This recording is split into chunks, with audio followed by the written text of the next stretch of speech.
E aí, pessoal, bem-vindos a mais um The Deep Dive. Hoje a gente vai se aprofundar em dois conceitos. Dois conceitos que vamos combinar, todo mundo precisa. Esperança e perseverança. E para me ajudar a desvendar tudo isso, estou aqui com o José, que manja tudo desse assunto. E aí, pessoal, valeu pelo convite, acho que a gente vai ter um papo bem legal hoje. Com certeza. A gente se inspirou no livro Esperança e Perseverança, do Marco Antônio Caetano para esse mergulho. Por quê, né? Quem nunca precisou de uma dose essa de esperança e força para seguir em frente. Verdade, é como se fossem, tipo, duas bússolas pra gente navegar pelos desafios da vida. Bom, ó, e já que você tocou nesse ponto, então, qual a diferença entre esperança e perseverança? O livro explica isso de um jeito que a gente consegue usar na prática. Sim, o livro Esperança e Perseverança vai direto ao ponto, sabe? Com uma linguagem fácil de entender. Explica que a esperança é tipo uma confiança firme no futuro, baseada nas promessas de Deus. É como ter a certeza de que o sol vai nascer amanhã. Interessante. Então a esperança não é só tomara que dê certo, mas uma certeza de que as coisas vão se ajeitar, mesmo que agora pareça difícil. Exatamente. E a perseverança é aquela força que te mantém firme nesse caminho, mesmo quando bate o cansaço. A vontade de desistir. É tipo quando você tá correndo uma maratona, sabe? A perna pesa, mas continua porque sabe que a linha de chegada tá lá na frente. Nossa, essa analogia da maratona é perfeita. A perseverança te dá aquele gás extra para não desistir no meio do caminho. Mas, e aí o livro fala de onde a gente tira essa força, tipo, como a gente cultiva a esperança e a perseverança na correria do dia a dia. O livro traz uma visão bem legal sobre isso, usando até uma metáfora que me marcou bastante. A esperança como âncora da alma. Âncora da alma, que massa. Me explica isso melhor. É baseado num versículo da Bíblia, Hebreus 6,19, que compara a esperança à âncora de um navio. Imagina só. A âncora segura o navio firme no meio da tempestade, impedindo que ele seja levado pelas ondas. A esperança faz a mesma coisa com a gente. Ela nos mantém firmes nos momentos difíceis, impede que a gente seja dominado pelo medo, pela ansiedade. Caramba, que imagem poderosa. Me senti até mais tranquilo só de imaginar isso. É como se a esperança fosse um porto seguro pra gente se agarrar quando tudo parece instável.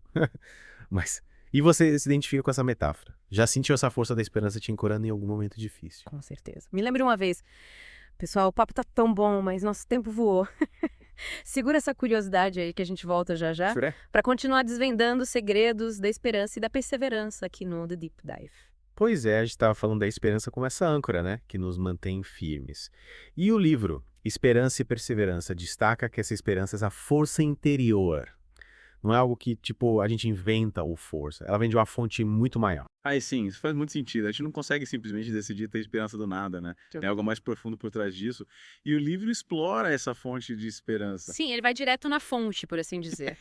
Ele nos leva a Romanos 15,13, um trecho da Bíblia, que diz que Deus é a fonte de toda esperança e que ele nos enche dessa força através do Espírito Santo. Então, peraí, esperança não é só um sentimento positivo, mas um presente de Deus. Tipo, algo que ele coloca dentro da É gente. isso mesmo. É como se Deus dissesse: filho, pode contar comigo, acontece o que acontecer. Confia em mim e eu te dou a força para seguir em frente. Cara, isso mexe muito comigo, sabe? Saber que essa esperança que a gente tanto busca não é algo que depende só da gente, mas que vem de Deus, é muito forte. Mas me diz uma coisa, como a gente sabe que essa esperança que vem de Deus está presente na nossa vida? Tipo, como ela se manifesta na prática? Boa pergunta. A esperança que vem de Deus, ela, nos impulsiona a confiar nas suas promessas. Mesmo quando a gente não enxerga uma saída. Ela nos dá a certeza de que ele está no controle. Que no final tudo vai se encaixar, mesmo que agora pareça um quebra-cabeça impossível. Essa confiança de que no final tudo vai dar certo é essencial, né? E você já sentiu essa força te sustentando em algum momento difícil? Você começou a contar uma história antes do intervalo. Ah, sim. Lembro quando perdi meu emprego, assim, de repente. Foi um baque, confesso. A incerteza, o medo do futuro. Mas no meio daquele turbilhão de emoções, a esperança que eu tenho em Deus me manteve firme. Eu me agarrei à promessa de Romanos 8,28, que diz que Deus faz tudo cooperar para o bem daqueles que o amam. E, sabe, no final, aquela situação difícil me impulsionou a buscar novos caminhos e me abriu portas que eu jamais imaginei. Que legal. Essa história é a prova de que a esperança não é só um consolo, mas uma força que nos impulsiona a superar os desafios. Ela nos dá energia para recomeçar e construir algo ainda melhor. Exatamente. E é aí que a perseverança entra em cena como nossa parceira nessa jornada de superar os desafios. E por falar em perseverança, o livro Esperança e Perseverança destaca que ela é uma marca registrada de quem segue os ensinamentos de Jesus. Que não é só uma opção, mas algo fundamental. Com certeza. Em Mateus 24,13, Jesus nos diz que aquele que perseverar até o fim, esse será salvo. É como se a perseverança fosse o nosso passaporte, para alcançar a vida plena que Deus nos promete. Entendi. E o livro usa uma analogia esportiva para ilustrar a perseverança, né? Algo sobre correr uma corrida. Me explica isso melhor. Sim. Em Hebreus 12.1-2, a gente é convidado a correr com perseverança a corrida da vida. Tornamos já Jesus como exemplo. Ele suportou a cruz em troca da alegria que o esperava. É como se a vida fosse uma maratona com seus desafios, obstáculos, o que perseverança fosse a nossa energia para continuar correndo. Mesmo quando o corpo pede para parar. Nossa, faz todo sentido. A perseverança é o que nos mantém firmes na corrida da vida, buscando a linha de chegada. E assim como um atleta se prepara para uma competição, a gente também precisa se preparar para enfrentar os desafios da vida, né? Fortalecendo essa perseverança através da fé, da oração, da comunhão com outras pessoas. Exatamente. A gente precisa se alimentar daquilo que nos fortalece. E falando em recompensa, o livro também menciona a coroa da vida para quem persevera. O que você acha que essa coroa representa? Cara, para mim, essa coroa da vida que é mencionada em Apocalipse 2.10, ela representa a vitória sobre as dificuldades, a superação. É a recompensa por não termos desistido no meio do caminho, por termos confiado em Deus e perseverado na fé mesmo quando tudo parecia perdido. Que interpretação bonita. E essa coroa, essa vitória, é algo que nada nesse mundo pode tirar da gente. É a certeza de que, apesar de todas as lutas, a gente vai receber a recompensa por ter perseverado. Puxa, essa conversa tá me fazendo refletir muito sobre a minha própria vida, sabe?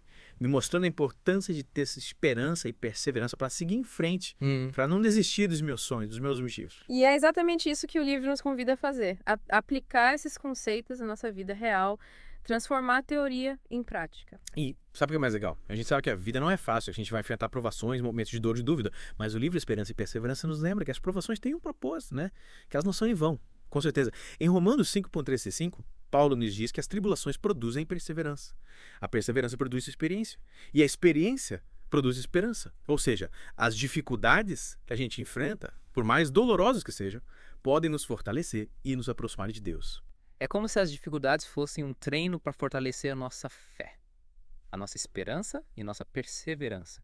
E no final a gente sai mais forte, mais experiente e mais perto de Deus. Exatamente. E Tiago 1.2.4 também nos incentiva a ter alegria ao passar por provações, pois sabemos que elas testam a nossa fé e produzem perseverança. E quando a perseverança completa a sua obra em nós, a gente se torna mais forte, mais maduro e mais completo em Cristo. Cara, que mudança de perspectiva incrível. É como transformar os limões da vida em uma limonada deliciosa. E para finalizar nosso mergulho de hoje, o livro destaca a importância de mantermos o olhar fixo na glória futura, certo? Sim, Romanos 8.18 e 2 Coríntios 4.7, a gente é lembrado de que os sofrimentos do tempo presente não se comparam à glória que nos espera. Essa é a certeza de que a nossa recompensa é eterna. Vai ser infinitamente maior do que qualquer dificuldade que a gente enfrenta aqui na Terra. Nos enche de esperança e nos impulsiona a perseverar. Em Romanos 8.18 e 2 Coríntios 4.17, a gente é lembrado de que os sofrimentos do tempo presente não se comparam à glória que nos espera. Essa certeza de que a nossa recompensa eterna vai ser infinitamente maior do que qualquer dificuldade que a gente enfrenta aqui na Terra nos enche de esperança e nos impulsiona a perseverar. Nossa, é verdade. A gente tá falando antes de como as dificuldades, na verdade, elas podem fortalecer a nossa fé, né? Tipo, te dão mais experiência. Mas às vezes, no meio do furacão, é difícil a gente conseguir enxergar isso, né? É verdade. É como se a gente estivesse no olho do furacão sem conseguir ver o panorama geral. Mas o livro Esperança e Perseverança, ele nos convida a ter essa visão mais ampla, sabe? A entender que as provações, elas não são castigos, mas oportunidades de crescimento. Tipo, é como se as dificuldades fossem um professor meio rígido, mas que no final das contas ele acaba te ensinando lições valiosas. Exatamente. E o livro usa uma analogia bem legal para ilustrar isso. A gente precisa ter a mentalidade tipo de um alpinista. Alpinista? Imagina só, um alpinista, para chegar no topo da montanha, ele precisa enfrentar vários desafios, né? Subidas íngremes, ventos fortes, frios e intensos. Mas ele sabe que a vista lá de cima, a sensação de conquista, compensa todo o esforço. Faz sentido. Ele mantém o foco no objetivo final, né? Na recompensa que o espera lá no topo. E na nossa vida, qual seria essa recompensa? O que nos motiva a continuar escalando, mesmo quando a subida parece impossível? O livro ele nos lembra da promessa de Romanos 8.18. Considero que os nossos sofrimentos atuais não podem ser comparados com a glória que nós será revelada. Ou seja, a recompensa que nos espera, a vida eterna com Deus, ela é infinitamente maior do que qualquer dificuldade que a gente enfrenta aqui na Terra. Isso coloca tudo em perspectiva, né? As dificuldades que a gente enfrenta aqui, elas são passageiras, mas a glória que nos espera é eterna. Vale a pena a gente lutar por isso. E como é que a gente faz para manter essa esperança acesa, essa perseverança firme no nosso dia a dia? O livro Esperança e Perseverança, ele nos dá algumas dicas práticas, sabe? Coisas assim simples, mas que fazem toda a diferença. Tipo o quê? Primeiro, cultivar uma vida de oração. Conversar com Deus. É na oração que a gente encontra força, direção, consolo. Segundo, mergulhar na Bíblia, na palavra de Deus. É ali que a gente encontra as promessas que alimentam a nossa esperança, as histórias de pessoas que perseveraram e venceram. E terceiro, se conectar com outras pessoas que também estão nessa jornada, sabe? Ter uma comunidade de apoio, de encorajamento. Nossa, que dicas importantes, né? É como se a gente estivesse montando um kit de sobrevivência para a gente enfrentar os desafios da vida. Oração para você se conectar com Deus, a Bíblia para você se alimentar da palavra dele e amigos para te dar apoio. E com esse kit em mãos a gente pode encarar qualquer montanha. Com certeza. E o mais importante é lembrar que a gente nunca está sozinho nessa escalada. Deus está sempre com a gente, nos dando a força, a direção, a esperança que a gente precisa para chegar no topo. Que mensagem inspiradora. Valeu mesmo por compartilhar essa jornada com a gente, por nos guiar nesse mergulho profundo aí, na esperança e na perseverança. Um prazer estar aqui com vocês. Espero que esse papo tenha plantado uma sementinha de esperança e perseverança no coração de cada um. E você que nos acompanhou até aqui, qual que é a sua maior takeaway? O que você vai levar para a sua vida? Compartilha com a gente nas redes sociais e a gente se encontra no próximo The Deep Dive. Valeu, pessoal!